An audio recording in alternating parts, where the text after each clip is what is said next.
Next topic current density है ना। ये छोटे छोटे टॉपिक हैं, ये मैं आज कराऊंगा आपको। Current density means current per unit area, ठीक है।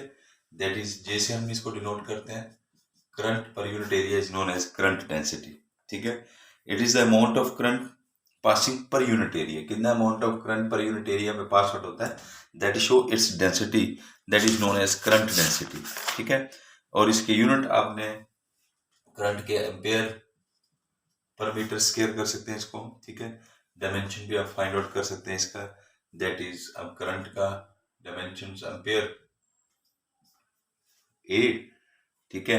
और एरिया का L square L minus two A, that is M zero L minus two T zero A, ठीक है।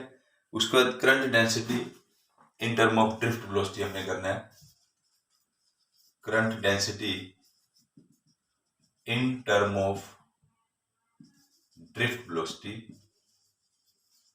ड्रिफ्ट वेलोसिटी की टर्म में करना है तो हमें पता है current density is equal to I upon ए, है ना। और आई इज इक्वल टू हमें पता है, कल हमने पढ़ा relation N E A V D, that is drift velocity और इलेक्ट्रिक करंट का रिलेशन ये होता है। वैसे मैं इसको लिखता हूँ I is directly proportional to B D, तो मैं आई इधर ले आता हूँ, आई अपॉन ए हो जाएगा, that is N E V D, है ना। I upon A that is known as J, J को मैं लिख सकता हूँ this is the relation between current density and drift velocity, ठीक है। उसका कल मैंने एक मोबिलिटी आपको बताना भूल गया था। मोबिलिटी एक छोटा सा मैंने नोट्स भेज दिए इसके वजह से, ये होता है drift velocity per unit electric field, है ना।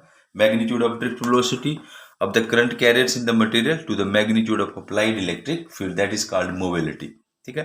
ये छोटे छोटे टॉपिक हैं मोबिलिटी के, आपने यूनिट निकालने हैं। यूनिट तो इसके आएंगे मीटर पर सेकंड और इसके आएंगे न्यूटन पर कूलम, मीटर पर सेकंड पर Newton coulomb, that is the unit of mobility.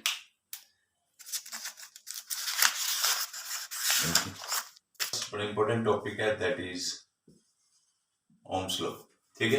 Ohm's law that is the first practical, plus two class का पहला प्रैक्टिकल जो है वो भी ओम्स लॉ है, ठीक है। ये प्रैक्टिकल है, हम प्रैक्टिकल करेंगे जब भी हम लैब में पहुंचेंगे। पर थेटिकल आपने कैसे करना है, बोलते हैं थेटिकल according to Ohm's the current I flow through the conductor, जो भी कंडक्टर में करंट फ्लो करेगा that is directly proportional to the potential difference across the end of that conductor, ठीक है। कोई भी कंडक्टर है, ठीक है, उसमें जो करंट जाएगा, ठीक है, that current is directly proportional to potential difference, ठीक है।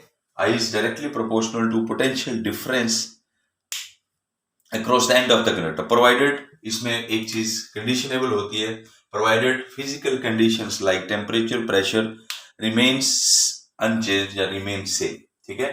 तो हम इसको बोल सकते हैं under similar condition of temperature and pressure I is directly proportional to V, and इसको मैं से लिखता हूँ V is directly proportional to I. Proportionality मैंने हटाया तो क्या लगाया, आर, आर को हम बोलते हैं constant of proportionality.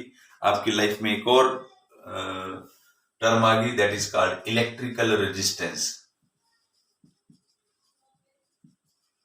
Is known as electrical resistance, resistance is equal to V upon I, ठीक है।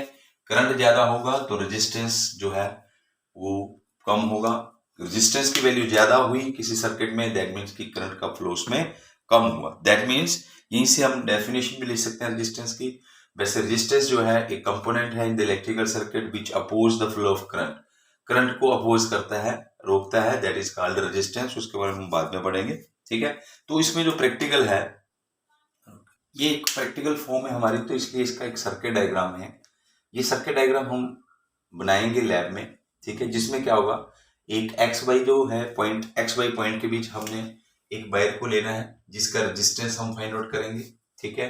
उसके अक्रॉस वोल्ट मीटर लगा है जो हमें पोटेंशियल की वैल्यू को देगा, ठीक है। करंट फ्लो करेगा तो हम एमीटर के द्वारा उसकी वैल्यू को कैलकुलेट करेंगे जब भी हम की के को क्लोज करेंगे, ठीक है। Current flow in the circuit, ठीक है, करंट जैसे फ्लो करेगा, ठीक है, करंट के अक्रॉस हम पोटेंशियल की वैल्यू को कैलकुलेट करते जाएंगे, ठीक है। मान लीजिए करंट 2 एम्पियर है, पोटेंशियल हमारे पास 4 वोल्ट है, ठीक है, यहाँ 2 to 4 हो गया या 6 बन गया, है ना। तो इसके कॉरस्पॉन्डिंग करंट के कॉरस्पॉन्डिंग हम पोटेंशियल की वैल्यू को कैलकुलेट करते हैं प्रैक्टिकल में, ठीक है। और फिर हम जब V और I दोनों वैल्यू आ गई तो हम R को फाइंड आउट करते हैं V अपॉन I। तो V अपॉन I का जब हम ग्राफ बनाते हैं V और I का, तो ये ग्राफ जो है वो स्ट्रेट होता है, मीन्स कि जब हम इनको डिवाइड करेंगे तो अप्रोक्सीमेट वैल्यू जो है सारी क्या होंगी, सेम आएंगी। तो ये हमारा प्रैक्टिकल होता है फर्स्ट, ठीक है। इसको हम बोलते हैं ओम्स लॉ। ओम्स लॉ इसका है, under similar condition of temperature and pressure, ठीक है, I is directly proportional to B, ठीक है। अब इसके बाद आ जाता है टॉपिक, ये हमारा प्रैक्टिकल है, ये लैब में हमने करना है प्रैक्टिकल। यही सर्किट डायग्राम बनना है। इस सर्किट डायग्राम को आपने अपने आप दिमाग में रखना है, कैसे सर्किट डायग्राम को जोड़ना है, ठीक है। बैटरी है, बैटरी का पॉजिटिव, वोल्टमीटर के पॉजिटिव से या नेगेटिव, मीटर के पॉजिटिव से इसको नेगेटिव की के थ्रू नेगेटिव के साथ, ठीक है ना। तो इसको जोड़ना है, ठीक है। उसके बाद आता है इलेक्ट्रिकल रेजिस्टेंस, ये जो कंपोनेंट है, this is the electrical resistance. Electrical resistance क्या है? Resistance it is defined as the ratio of R is equal to ratio of V upon I। जैसे हमने कैपेसिटेंस पढ़ा पिछले चैप्टर में, वैसे यहाँ कंपोनेंट आ गया रेजिस्टेंस, ठीक है। Ratio of the potential difference across end of the conductor to the current, या फिर it is the ratio of potential to the current, आप सिंपल भी बोल सकते हैं इसको, ठीक है। अब इसके यूनिट जो होते हैं उसको बोलते हैं हम ओम, ठीक है। क्या बोलते हैं इसको? ओम। और इसको हम डिनोट ऐसे करते हैं, ठीक है, ओम, ठीक है। ओम किसके बराबर होगा? पोटेंशियल 1 वोल्ट, ठीक है, और current 1 ampere, that is volt per ampere is called 1 ohm, ठीक है।